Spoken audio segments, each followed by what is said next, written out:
আসসালামু আলাইকুম। মুসলমানরা এই পৃথিবীতে এখন পর্যন্ত চরম মানবাধিকার লঙ্ঘন, গণহত্যা, যুদ্ধ অপরাধ এবং জাতি নিধনে এই ধরনের জঘন্য কাজে মুসলমানরা জড়িত ছিল না। এবং কি মুসলমানরা অ্যাটম বোমাও মারে নাই। পৃথিবীর পৃথিবীতে যত বড় ধরনের গণধর্ষণ হয়েছে সেখানেও মুসলমানরা দায়ী নয়। কিন্তু এই পৃথিবীতে খ্রিস্টানদের প্রধান শত্রু মুসলমান, ইহুদিদের প্রধান শত্রু মুসলমান, এবং কি হিন্দুদেরও প্রধান শত্রু মুসলমান, এবং মুসলমানদেরও প্রধান শত্রু হচ্ছে মুসলমান। আমাদের যে এই বিশাল উম্মা, এই যে বিশাল উম্মা আছে, এই উম্মা প্রায় 2 বিলিয়ন জনসংখ্যা পৃথিবীতে।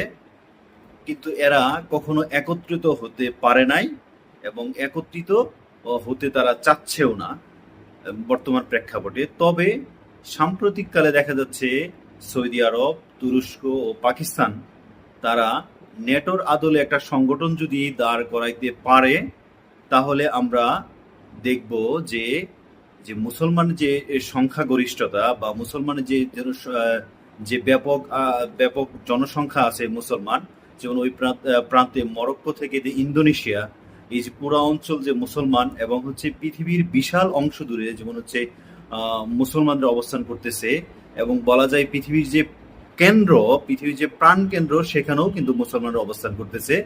কিন্তু তারপরও এরা এই জাতি বা এই উম্মা একত্রিত না হতে পারার কারণে, যেমন হচ্ছে বাংলাদেশের রোহিঙ্গা সমস্যা, এটার সমাধান হচ্ছে না, এবং কাশ্মীর, প্যালেস্টাইন সহ যে মুসলমান নিধন বা মুসলমানদের মধ্যে মুসলমানদের প্রতি যে অবিচার করা হচ্ছে, এই অবিচারে জবাব দিতে পারতেছে না। এবং কখনো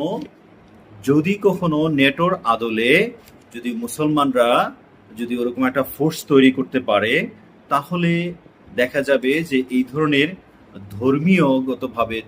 ধর্মীয় যে একটা সহিংসতা, যেখানে মুসলমানরা নির্যাতিত হচ্ছে, ওই জায়গা থেকে আমরা বের হয়ে আসতে পারবো।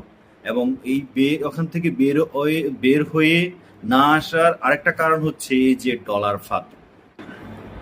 বিশাল এই উম্মা যদি একত্রিত হতে পারে, কখনো নেটোর আদলে যদি একটা ফোর্স গঠন করতে পারে, যেখানে তুরস্ক, সৌদি আরব, পাকিস্তান সহ আরো মুসলিম দেশগুলা মিলে যদি একটা স্পেশাল ফোর্স যদি তারা তৈরি করতে পারে, তাহলে যে রোহিঙ্গা সমস্যার কিছুটা সমাধান, কাশ্মীর, প্যালেস্টাইন সহ যে সমস্যাগুলো আছে, এই সমস্যার কিছুটা হলেও সমাধান হবে আশা করা যায়।